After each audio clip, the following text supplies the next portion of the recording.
As my buddy Jamie Lula, I absolutely am clear to my core that there's a healing going on. That there's a healing going on this planet. And I hope what we do here at the Red Door facilitates that healing. And I don't know if I'm going to rock your soul tonight. That would be nice. But maybe I'll just shake it up a little bit. We'll see where that goes. Again, thank you for being here. The title of my talk tonight is The Metaphysical Birth Canal. I just, you know, every time I've said that, as I practice this the last couple of days, I go, you know, where did metaphysical birth canal come from? And the truth is that I would never come up with that on my own.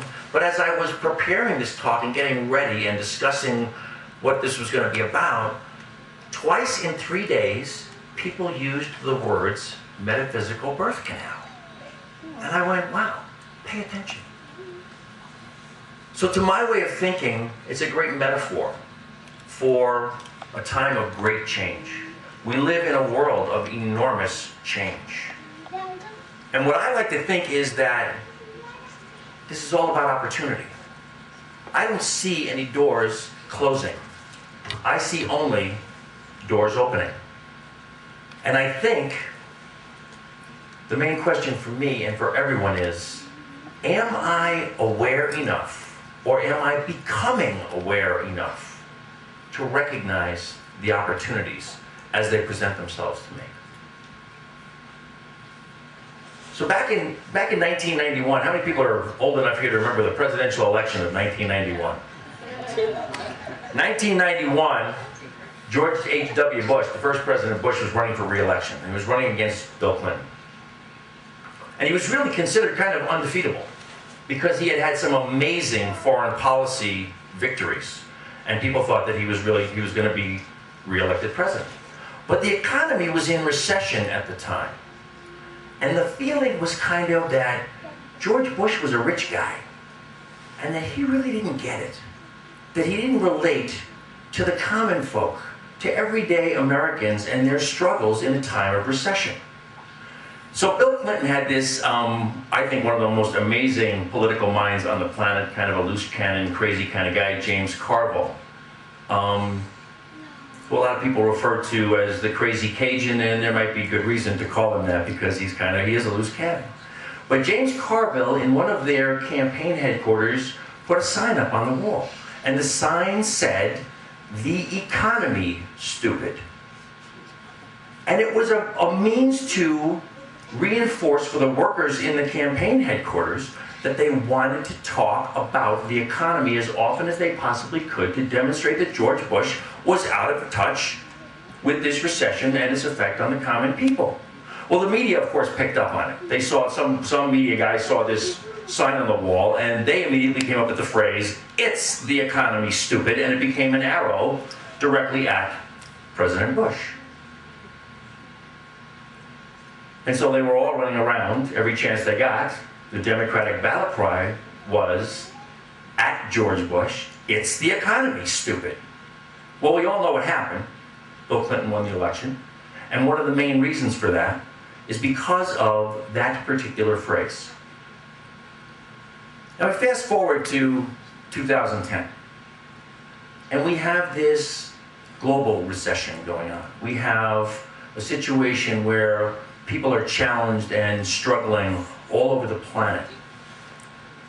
And worse than that is the news from our government, from our media. We are being beat over the head nonstop with the bad news of the economy, of this global recession, to the point where it starts to sound a little bit like financial Armageddon.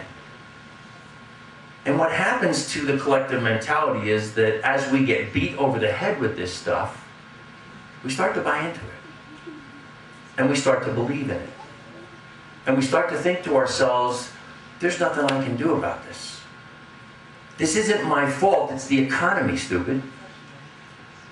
I'm not responsible for what's going on, it's the economy, stupid.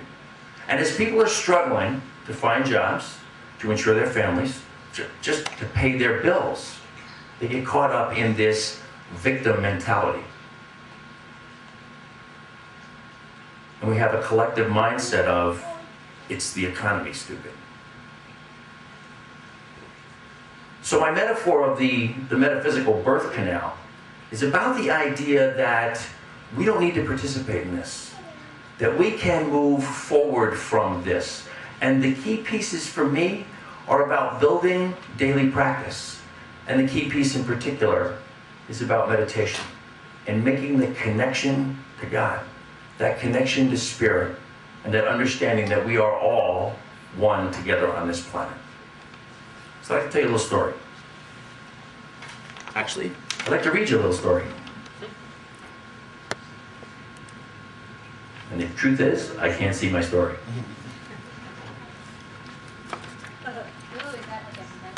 There you go. hidden meaning somewhere. There's a hidden meaning. The hidden meaning is I need my glasses. Hidden meaning is you get to a certain age, you need your glasses. So there's an unborn set of twins that are having a conversation in their mother's womb. Tell me, do you believe in life after birth? Asked the first twin. Yes, definitely. In here we are growing and gaining strength for what we will face out there, the second twin replies. That is utter nonsense, says the first one. There cannot be life after birth. How is that supposed to look anyway? Well, I don't exactly know myself, the second twin says, but it will certainly be much lighter out there. And perhaps we'll actually be running around on our legs and eating with our mouths. I have never heard such nonsense, says the first twin. Eating with our mouths? What a crazy idea. That's what we have umbilical cords for, to feed us. And you want to run around? Well, that would never work. The umbilical cord is way too short. It will work for sure. Of course, it will all be a little different, says the second twin. You are crazy. Nobody has ever come back after birth. Life ends with our birth. That's it, period, the first twin exclaims.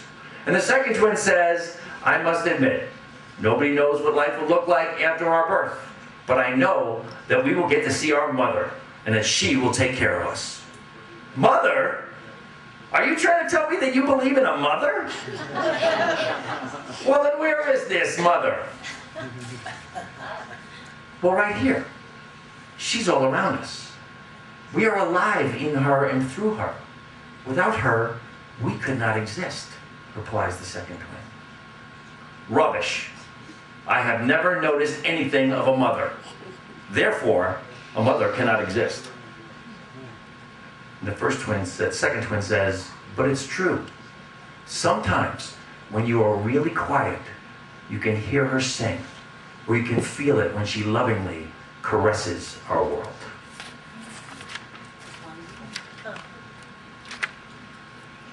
So this then is the metaphysical birth canal.